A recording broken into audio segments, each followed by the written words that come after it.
평안하게 잘 보내셨죠? 네, 혹시 저기 교당 이렇게 내려오시다가 그 계단 중간에 그 일원상에 새겨진 큰 돌 혹시 보셨어요? 예.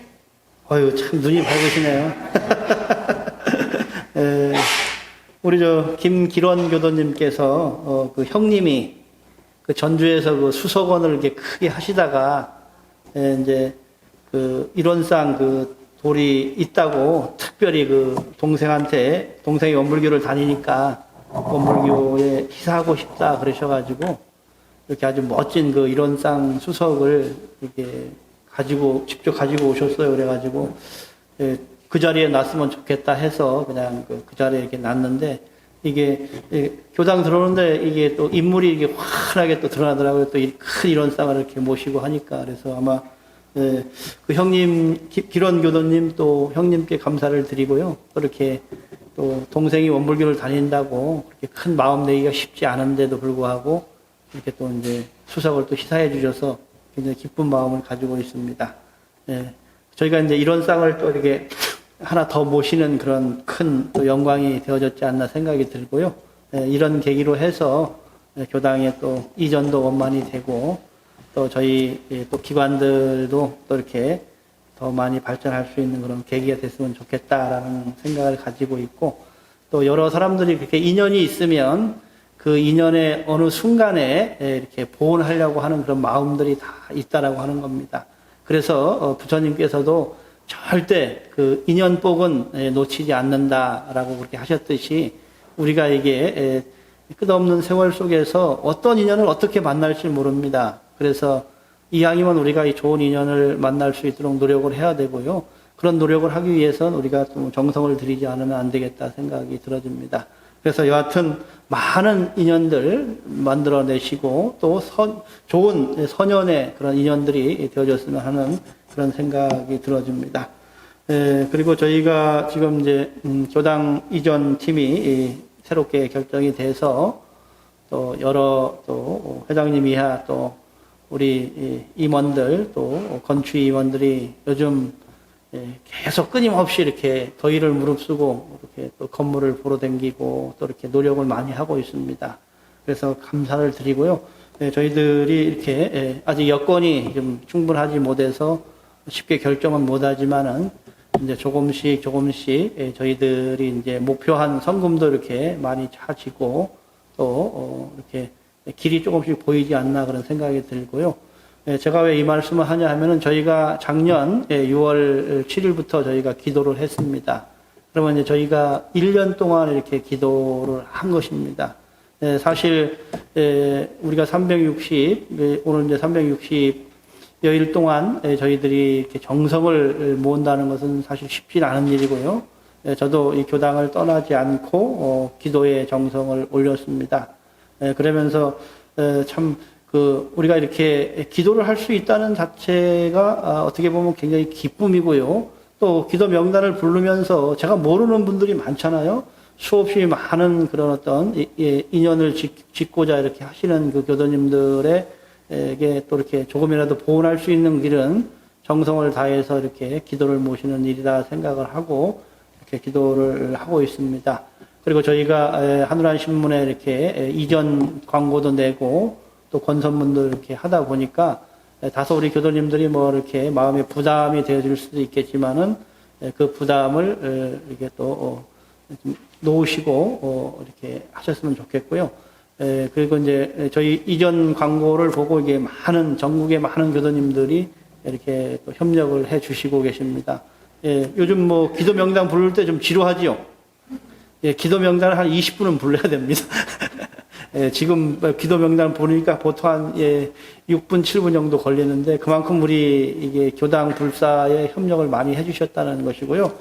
그리고 이제 우리 교도님들이 좀 부담을 갖지 않으셔야 될 부분은 뭐냐 하면은 이 권선무는 우리 교도님들이 이 권선무 활용을 어떻게 하시냐 하면은 이게 우리 교도님 이외에 우리 친척이라든지 또는 가장 친한 친구 또는 예를 들어서 뭐 단골 미장원 기타 등등 해가지고 그분들한테 이렇게 좀 불사 인연 이 선연을 맺는 겁니다. 불연을 맺는 겁니다. 그래서 우리 교도님 뭐 자녀들한테 이렇게 권선하는 것이 아니라 원불교와 관계 없는 분이지만은 나와 인연이 있는 분들한테 권선을 하셔서 10,000원도 좋고 20,000원도 좋아요. 이제 뭐 우스개 얘기는 하지만은 우리 숙타원님 그 조카가 지금 3학년인가요? 3학년인데 4학년인데 숙타원님한테 이모 성금을 내겠다 그러면서 이제 자기 용돈을 절약해서 12,000원을 이렇게 가지고 오셨더라고요. 이게 왜 그러냐면 이제 그 숙타원님이 뭐 하늘하신분 광고 낸 것도 보여주고 하니까 우리 그냥 그 이모가 이렇게 좋은 일을 하는데 그래갖고 그 녀석이 또 어떤 일을 했냐면은 태권도 학원 가가지고 친구들한테 다 얘기했대요. 그래서 이제 친구들이 야 너 그 사기치는 거 아니냐 막 그런 얘기까지 했다고 하는 이제 그런 그 얘기도 있고요. 그래서 여하튼 그 인연을 맺어준다는 것은 어떻게 보면은 가장 큰 공덕 중에 하나라고 생각합니다. 그래서 우리 교도님들은 뭐 이게 권선문을 꼭 그렇게 보통 한 3장 정도는 그렇게 활용해야 되지 않겠나 생각이 들어지고요. 그래서 저도 정토한테 400장을 갖다 줬습니다. 400장을 갖다 줬더니 또 잘 아는 정토님 그 미용실이 갖다 줘서 그 미용실을 통해서 지금 많은 성금이 이렇게 좀 들어오고 있어요. 그러니까, 그러잖아요. 우리가 이제 그 뭐 비유를 이렇게 해서 죄송합니다만은 우리가 이제 바다에 그물을 던지면은 어느 그물에 고기가 걸릴지 모르잖아요. 그렇기 때문에 어떻게 보면은 우리가 이게 소중하게 또 인연을 이렇게 걸려고 이렇게 노력을 하면은 반드시 거기에 또 이렇게 순응하시는 분이 있어요. 그래서 지난번에 도남교당에서 가족이 2만 원 해갖고 6만 원을 이렇게 보내왔더라고요. 그래서 제가 그 교무님께 감사합니다라고 이렇게 전화를 드렸더니 그 교도님은 신문에 나면 무조건 이렇게 가족이 10,000원, 20,000원씩 이렇게 하신다 그러더라고요. 그래서 우리가 금액이 뭐 5,000원이 됐든 10,000원이 됐든 그 금액의 그 가중을 떠나서 어떻게 보면은 이렇게 인연을 맺어주고 또 이게 불련을 맺어주는 거잖아요. 기도의 명당이기 때문에 불련을 맺어주고 또 불련이라는 것은 결국은 뭡니까? 우리가 이제 법연을 맺어주는 것이고 또 선연을 맺어주는 그런 과정이기 때문에 그렇게 어떻게 보면은 나와 우리 교단과 원불교 관계 없는 분한테 이렇게 널리 좀 이렇게 홍보를 해주면 더 큰 공덕이 있지 않겠나 그런 생각이 이제 들어지고요. 그래서 이제 그 본인의 우리 교도님의 그 성금이 아니라 또 이렇게 더 많은 이웃들에게 이렇게 권선을 할 수 있으면 좋겠다 생각하시고 뭐 다음 주까지만 이제 권선물을 놓고 이제 치우려고 합니다. 이제 제가 다 소비하려고 그래요. 그래서 저희가 이제 2,000부를 찍었는데 숙사님이 그 100부를 갖고 와주셔서 어머니를 드렸대요. 그래서 갖고 와주신 한 500부, 600부 정도 이제 교무님들이 이제 소비했으니까 나머지 부분들은 이제 다음 주까지만 놓고 이제 이 권선문은 이제 치우려고 생각을 하고 있습니다. 그래서 꼭 그렇게 좀 권선을 좀 해주시면 좋고요.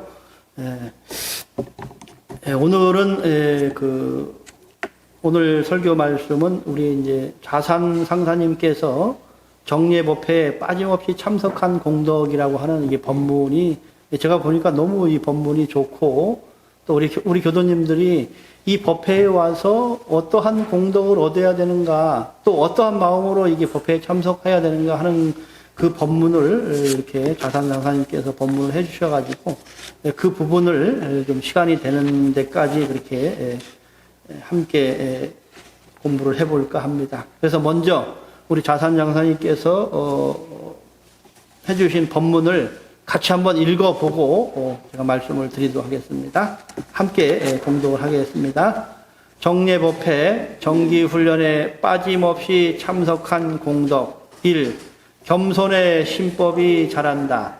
내게 있는 모든 것 백지로 돌리고 모시고 배우려는 신법이 자리하기 때문이다. 2. 해탈의 실력이 쌓인다. 얽히고 설킨 상황을 훌훌 털고 나오는 것을 반복하기 때문이다. 3. 법맥, 신맥이 튼튼해진다. 법맥, 신맥은 부처님의 대자대비가 전달되는 관이라 이를 통해 무한 법운을 입을 수 있다. 4. 불연, 법연, 선연이 더욱 지중해진다. 수행작복의 인연들과 끝없이 함께하기 때문이다. 5. 점점 무명의 업장이 거친다. 법문을 공부하고 하고 또 하기를 끝없이 반복하기 때문이다. 6. 묵은 업장이 점점 녹아난다. 업의 형성 과정과 그 결과에 대하여 점점 지각이 열려 업장 소멸의 길을 따라 대처해 가기 때문이다. 7. 순경, 역경으로부터 보호를 받는다. 부당한 순역 경계가 올 일을 장만하지 않을 뿐만 아니라 이미 온 경계도 법있게 지혜롭게 대처하기 때문이다. 8. 육군 동작이 법으로 화해진다. 법문 공부를 함에 따라 점점 그 지각이 열려서 오직 법으로 살아가려는 마음으로 바뀌기 때문이다. 9. 복문, 해문을 무한 열어갈 수 있다. 복 짓고 해 닦는 길에 대하여 지각이 점점 열려서 끝없이 공을 들이기 때문이다. 네. 자산 상사님께서 이런 어떻게 우리가 법회에 와서 무엇을 우리가 얻어갈 것인가, 어떤 소득을 얻을 것인가라고 하는 그 표준을 이렇게 9가지로 설정해 주신 것입니다. 그래서 저희도 어떻게 보면은 이런 표준을 가지고 공부해야 공부인으로서의 어떤 진급이 되어지지 않을까 그런 생각을 합니다. 첫 번째 그 본문에 보면은 겸손의 신법이 자란다라고 이렇게 본문을 하셨습니다. 내게 있는 모든 것 백지리 돌리고 모시고 배우려는 신법이 자리하기 때문이다라고 그렇게 부연해 주셨습니다. 이 겸손하지 않으면 사실은 이 교당에 올 수가 없어요. 이 종교를 갖는다는 자체는 어떻게 보면은 그래도 기본적으로 겸손한 마음을 가지고 있기 때문에 이 종교를 이렇게 찾는다라고 이렇게 볼 수가 있습니다. 그리고 이 겸손하지 않으면 우리가 마음 공부를 할 수가 없어요. 왜? 자기 생각이 강하기 때문에 이 법문을 마음으로 받아들이지 않기 때문에 이제 그런 것들이 있겠죠. 그래서 우리가 이제 이 겸손하지 않으면은 절대로 공부가 안 되고 또 이게 남을 존중하기 어려운 겁니다. 그래서 우리가 겸손이라는 것은 뭡니까? 남을 존중하는 것이고 그 존중하기 때문에 존중하는 마음은 결국은 어떤 마음입니까? 하심이지요. 자기를 낮추는 그런 태도라고 할 수가 있습니다. 그래서 우리가 이제 종교인들은 우리의 신앙의 대상에 대해서 우리가 법신물들한테 사배도 올리고 또 절에 가면 절도 하고 또 뭐 기독교인들이나 가톨릭 분들은 또 기도와 또 묵상을 그렇게 합니다. 뭔가 이 몸을 이렇게 낮추는 것이죠. 그래서 다 겸손하지 않으면 그런 것이 어렵다는 것입니다. 우리가 이제 살다 보면은 본인이 실수를 하고 그 잘못했어도 미안하다는 소리를 못하는 분들이 있어요. 간혹 공부를 하신다는 분들도 이제 그런 경향이 있으신 분들이 있는데 결국은 뭐 때문입니까? 그 자존심이잖아요. 자존심이 강하면 이게 겸손한 마음이 없어진다는 것입니다. 그렇기 때문에 우리가 겸손한 마음이 얼마나 그 인간을 인간되게 만드느냐, 인간을 향기 있게 만드는 그러한 마음가짐이다라고 할 수가 있습니다. 그래서 우리가 이제 우리가 이제 이 법회에 와서 우리가 설교를 드릴 때도 마찬가지입니다. 이제 설교를 들을 때도 이 겸손하면은 똑같은 설교를 제가 반복을 해도 고개를 끄덕끄덕하고 자기 마음 대조가 되는데 또 겸손하지 않으면 어떤 생각이 들어지냐 하면은 또 이렇게 똑같은 얘기를 또 하시는구나라고 그렇게 할 수가 있습니다. 우리 교도님들 얘기한 것은 아니고 또 그런 마음을 가질 수 있다라고 하는 얘기시죠. 그래서 이 겸손이라고 하는 것은 그만큼 나의 분별, 주착을 놓는 그런 공부이거든요. 그래서 겸손이라고 하는 것은 공허의 마음으로 네 마음을 이렇게 돌린다라고 하는 겁니다. 텅 빈 마음으로 내 마음을 돌리는 그런 첫 번째의 행위가 바로 이 겸손이다라고 이렇게 볼 수가 있습니다. 그래서 이 좌산 상사님께서 백지로 돌아가는 공부다. 그 말씀이 바로 그 말씀인 것입니다. 공허 자리로 돌아간다는 것은 백지로 돌아간다는 것은 자기의 그동안 관념과 상을 탁 놓을 수 있는 그런 힘은 공으로 돌아가는 수밖에 없어요. 성품 자리로 돌아가지 않으면은 그 자리를 우리가 취득할 수 없다라고 하는 것입니다. 자, 우리가 성립품 그 법문에 보면은 성립청수성, 변상구공로의 성립청수성이라는 말을 우리가 많이 들었죠.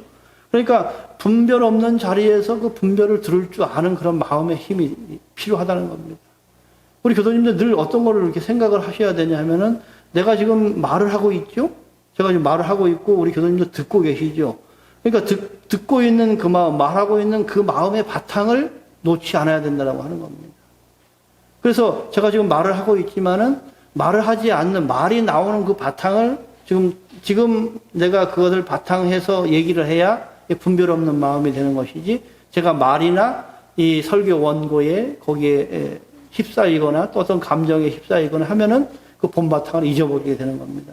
그래서 늘 우리가 생각을 해도 생각하는 그 바탕을 우리 교도님들이 늘 이렇게 그것까지 이렇게 관하고 살으셔야 됩니다. 그래야 마음의 힘이 일어나고 어떤 경계를 닿았을 때 그 경계를 이렇게 그 경계의 그 흐름에 경계의 파도에 내 마음을 이렇게 좀 줄일 수 있는 것입니다. 안 그러면 감정이 앞서고 그 당시에 어떤 그 생각이 앞서서 그 생각의 바탕, 그 마음의 바탕을 잊어버리게 되는 겁니다. 그래서 우리가 뭐 꼭 몇 시간 앉아서 좌선하는 것도 중요하지만은 우리가 생각 속에서 내가 바탕을 여의지 않고 내가 말을 했는가 또 행동을 했는가라고 하는 부분들을 이렇게 늘 관해서 보는 것이 굉장히 중요한 겁니다. 그래서 백지 상태를 돌리라고 하는 것은 아무 생각하는 것이 아니라 바로 그 바탕, 생각의 바탕, 내 감정의 바탕을 내가 잊지 않고 감정을 내고 잊지 않고 생각을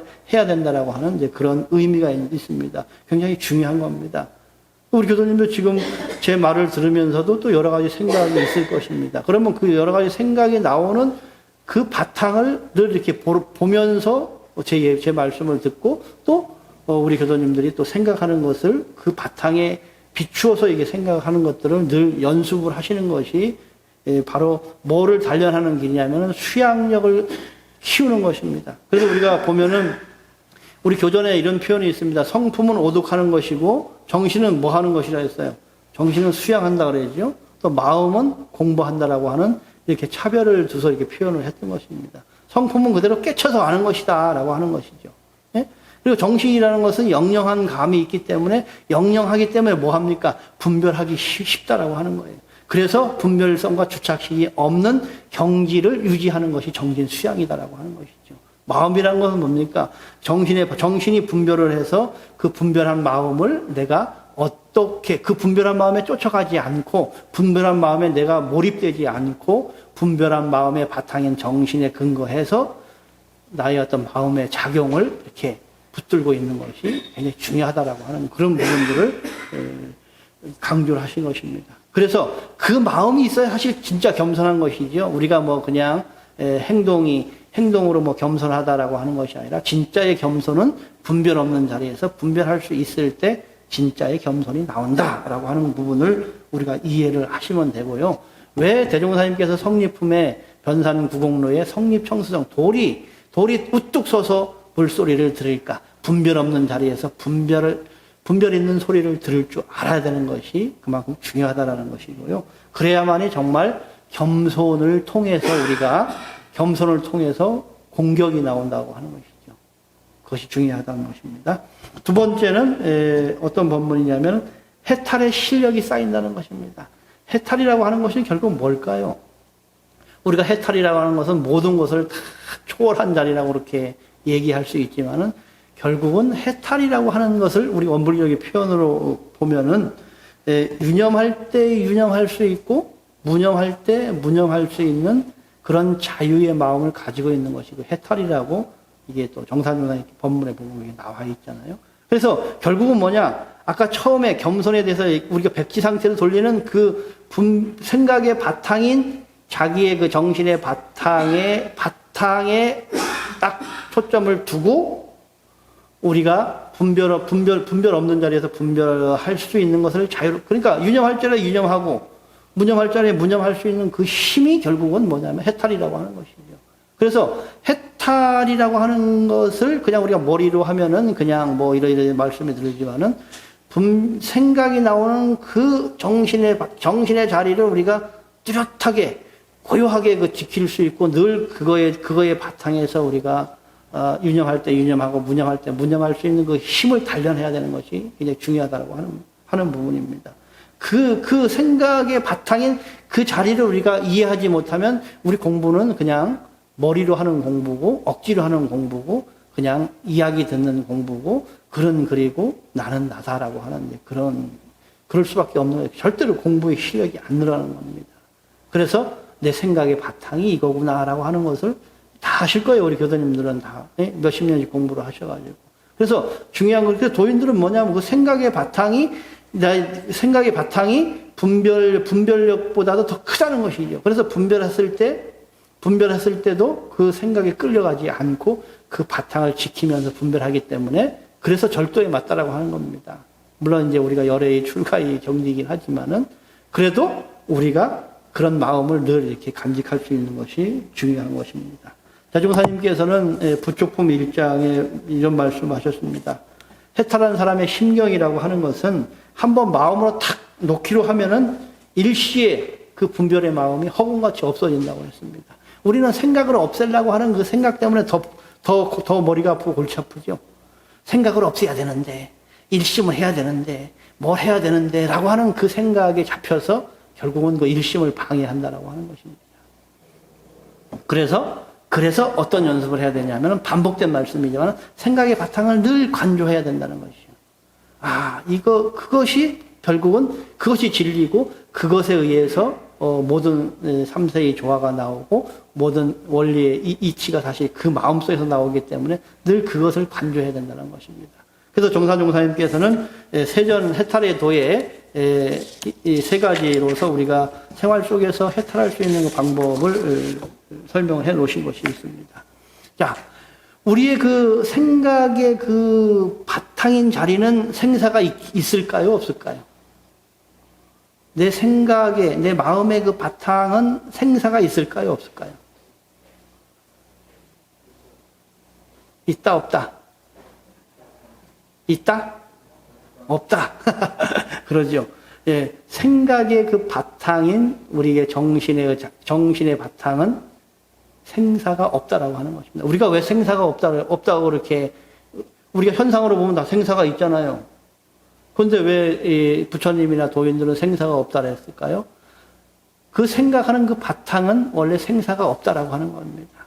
생사가 없기 때문에 그 생사가 없는 그 근본 자리를 철저하게 관조해야만이 일상생활 속에서 생사의 문제가 왔을 때 흐트러지지 않는다라고 하는 것입니다. 우리 선지님들이나 우리 큰 어른들 보면은 정말 그 생사에 초연하신 그런 어른들을 우리가 실제로 목격을 하잖아요. 그런데 뭐 대부분 사람들은 뭐 내가 금방 죽는다 하면 얼마나 그 또 청황전도 합니까? 왜? 그걸 몰라서 그러는 거예요. 생사가 원래 없는 근본 바탕을 알지 못하기 때문에 현상적으로 나타난 그 생사에 흔들린다라고 하는 것이죠. 그래서 해탈의 도의 첫 번째는 생사가 없는 불생불멸한 내 본래 마음은 불생불멸하기 때문에 그 자리를 철저히 관조를 하라고 하는 거예요. 늘 관조를 놓는 순간 생각에 쫓겨서 우리는 불안함이 오고 또 괴로움이 오고 그래요. 많은 사람들이 백신 맞을 때 제가 지나갈 때 어른들 얘기가 있더라고요. 백신 맞으러 간다 그러면서 뭐 그냥 죽기 살기로 막는다고 그래서요. 예, 뭐 죽으면 한 번 죽지 막 그런 생사를 걸고 백신을 맞더라고요. 왜 그렇겠어요? 물론 이제 그동안 수많은 매스컴에서 매일 TV에서 막 백신 부작용하고 뭐 죽고 뭐 어떤 나라에서는 뭐 백신 맞고 뭐 다리를 결단했다니 막 그런 얘기들을 막 하니까 어른들이 겁을 먹으셨던 것이에요. 생사가 본래 없다는 그런 생각, 한번 우리 교도님들 한번 뭐 이렇게 백신을 많이 맞으셨는데 백신 맞을 때 혹시 내가 죽을까 걱정하시고 맞으셨나요? 그런 마음 없으셨죠? 조금은 있었죠?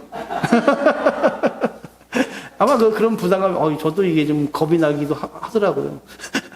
그런데 우리가 그 본래 자리를 알면은 그런 것들을 물론 그런 걱정을 할 수도 있죠. 근데 거기에 매몰되지 않는다라고 하는 것입니다.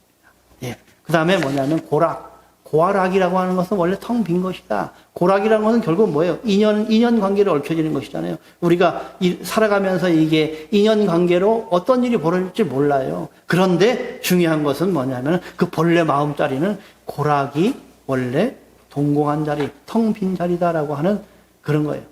왜? 그 바탕의 자리에서 사실은 모든 그 분별을 통해서 우리가 고락이 만들어지지만은 분별을 통해서 고락이 만들어진 그 바탕의 자리에는 원래 고락이 없다라고 하는 것을 우리가 철저하게 믿고 깨쳐야 된다라고 하는 것입니다. 그래야 우리가 고락을 당했을 때 청황전도하지 않는다는 것입니다. 조그만 문제가 있어도 우리가 흔들림이 없이 우리가 갈 수 있다는 얘기죠. 그 다음에 모든 차별과 이해가 모든 차별이라는 것은 분별을 얘기하는 겁니다. 모든 분별과 이해.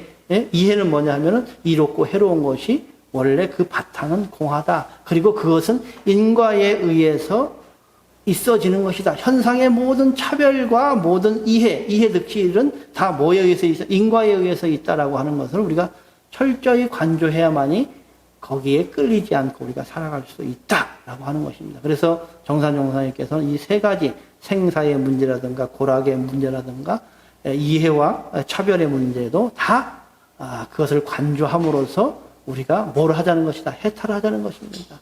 해탈을 해야 늘 여유가 있다는 것이죠. 우리가 뭐 해탈하는 사람도 걱정이 없겠습니까? 다 걱정이 있어요. 걱정에 매몰되지 않는 그 원래 바탕을 알고서 걱정하는 거하고 그냥 걱정으로 잉태하는 거하고는 엄청 차이가 있다고 하는 겁니다. 그거를 우리가 꼭 체험해야 됩니다. 걱정 안 할 수가 없죠. 인간사회 속에 모든 얽힘이 있는데 다 걱정을 하는데 걱정하지 않는 그 자리를 가지고 걱정하는 거하고 그 자리를 모르고 걱정하는 사람 천지 차이가 있는 거예요. 왜 우리가 뭐 어떤 일이 있으면 막 세상 사람들이 막 한강에 뛰어들고 막 자살하고 그럴까요? 원래 없는 자리를 모르기 때문에 그 일에 매몰되기 때문에 그렇게 되어진다라고 하는 거예요. 그래서 이 종교가에서 해탈이라는 것이 그렇게 중요하다는 것이고 영원히 죽지 않는 본래인 내가 있다라고 하는 마음의 바탕을 그만큼 중요시 여기는 것이고 그것을 얻지 않으면은 뭐라 그랬어요? 부처님께서 삼계가 화택이다라고 하는 것이요. 내 생활하는 자체가 불난 집에 사는 거하고 똑같다라고 그렇게 법화경에 그렇게 부처님께서 비유를 해주셨지 않습니까? 그래서 해탈에 돌아가는 것은 그렇게 중요하다라고 하는 것이고 그것을 우리가 늘 연마하지 않으면 안 된다라고 하는 것입니다. 네, 한 가지만 더 하겠습니다. 3번까지만 말씀드리겠습니다. 네, 자산 상사님께서 법회를 통해서 뭐를 우리가 튼튼하게 해야 되냐면 법맥과 신맥이다 그랬어요. 법맥. 그럼 법맥과 신맥이 뭡니까? 그래서 법맥과 신맥은 부처님의 대자대비가 전달되는 관이라. 이를 통해 무한 법운을 입을 수 있다. 그렇게 부연 설명해 있잖아요. 법맥은 뭐냐 하면은 스승님의 해명을 받아서 이어가는 것입니다. 스승님의 깨치신 그 경지를 내가 깨쳐서 그 경지를 이어가는 것이라고 하는 것입니다. 신맥이라는 것은 뭡니까? 스승님과 법에 신명을 바치는 거예요. 신명. 신명이라는 것이 뭡니까? 내 몸과 마음을 다 바친다고 하는 겁니다. 사실 이게 스승님께 신명을 바치지 않으면 그 해명을 받을 수가 없더라고요. 스승님을 의심하고 스승님의 깨침을 믿지 않고 하다 보면은 받을 수가 없어요. 그 대산종사님께서 늘 이 말씀하셨잖아요.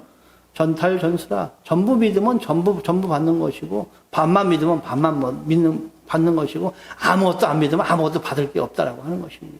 그만큼 우리가 이 신맥이라는 것은 중요하다라고 하는 것입니다. 자, 법맥이라는 것은 뭐냐면은 위에서 아래로 이렇게 이어지는 것입니다. 은혜를 내려받는 것이죠. 신맥이라는 건 뭡니까? 아래에서 위로 이렇게 받치는 것이다. 그래서 도가에서는 바로 이 법맥과 신맥이 있어야 된다. 그래야 대자비가 나오고 거기서 지혜가 나오고 거기서 자비가 나온다라고 하는 것입니다. 그래서 법맥이라는 것은 뭐의 흐름이냐면 진리의 흐름이 진리가 꾸준히 이렇게 흐르는 것이 법맥이라고 합니다. 신맥이라고 하는 것은 뭐냐면 그 진리의 흐름에 마음이 합쳐지는 거예요. 그러니까 신맥은 마음의 흐름이라고 하는 거예요. 진리의 마음을 그대로 이렇게 흐르는 것이에요. 법맥은 진리의 흐름이고 신맥은 마음의 흐름이다라고 하는 것입니다.